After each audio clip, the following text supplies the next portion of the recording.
have you ever find yourself pausing right before you say a sentence, wondering, wait, should I use so here or such? It's a classic little grammar puzzle that trips up so many of us. But don't worry, by the end of this short explainer, you are going to have this secret code to get it right every single time. Let's do this. Okay, to kick things off, just take a look at this sentence. Something about it just feels a little off, right? Can you put your finger on exactly what's wrong with it? And there it is. It was so a beautiful day. Come on, we've all heard something like this, and hey, maybe we've even said it. It's a super common mistake, and it's exactly the problem we're going to solve for good today. And here's the thing you need to realize. At its heart, this isn't about memorizing a bunch of complicated, boring rules. Nope. It's all about understanding how we use these certain little words to add power and emphasis to what we're saying. So both so and such are what we can call emphasis words. Their whole job is to make an adjective or a noun feel stronger, to give it a little more punch. They both pretty much mean very or extremely. They have the same job, they just follow different rules. All right, let's start with so, because honestly, its rule is incredibly straightforward.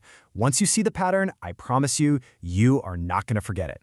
And here it is, the simple formula you need to remember. So is always followed directly by an adjective, a word like hot or interesting, or an adverb like fast or quickly. Seriously, that's the entire rule. Let's see what that looks like in action. The movie was so interesting. She is so kind. He ran so fast. See that? Notice how so directly powers up the word that comes right after it. It's clean, it's simple, and it's direct. And this right here, this is the single most important thing to remember about so. It is never followed by a noun.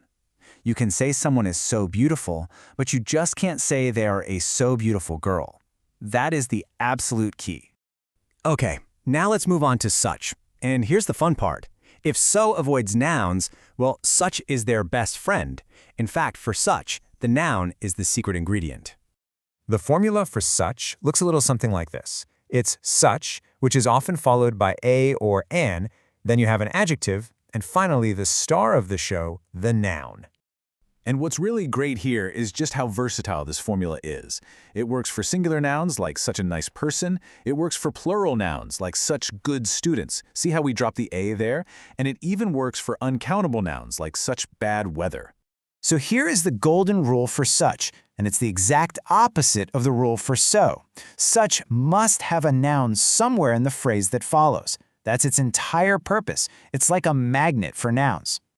Okay, we've seen the rules one by one, but now it's time for the main event. Let's put them head to head to make the difference crystal clear.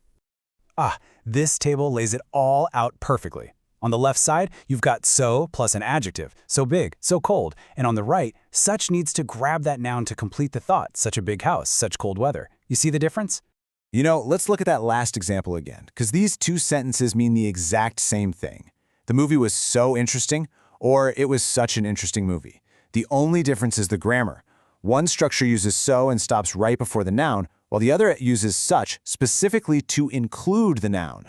All right, enough theory. I think you've got this. It is time to put your new knowledge to the test with a couple of quick questions. You ready? First one up, fill in the blank. The food was delicious. Is it so or is it such? I'll give you a second to think about it. The answer is so. Why? Because delicious is an adjective and there's no noun that comes after it. Simple as that. Great job?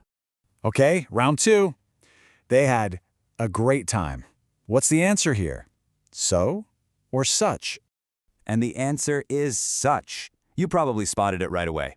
We have an adjective, great, but it's followed by a noun, time. And that right there is our signal to use such. Fantastic.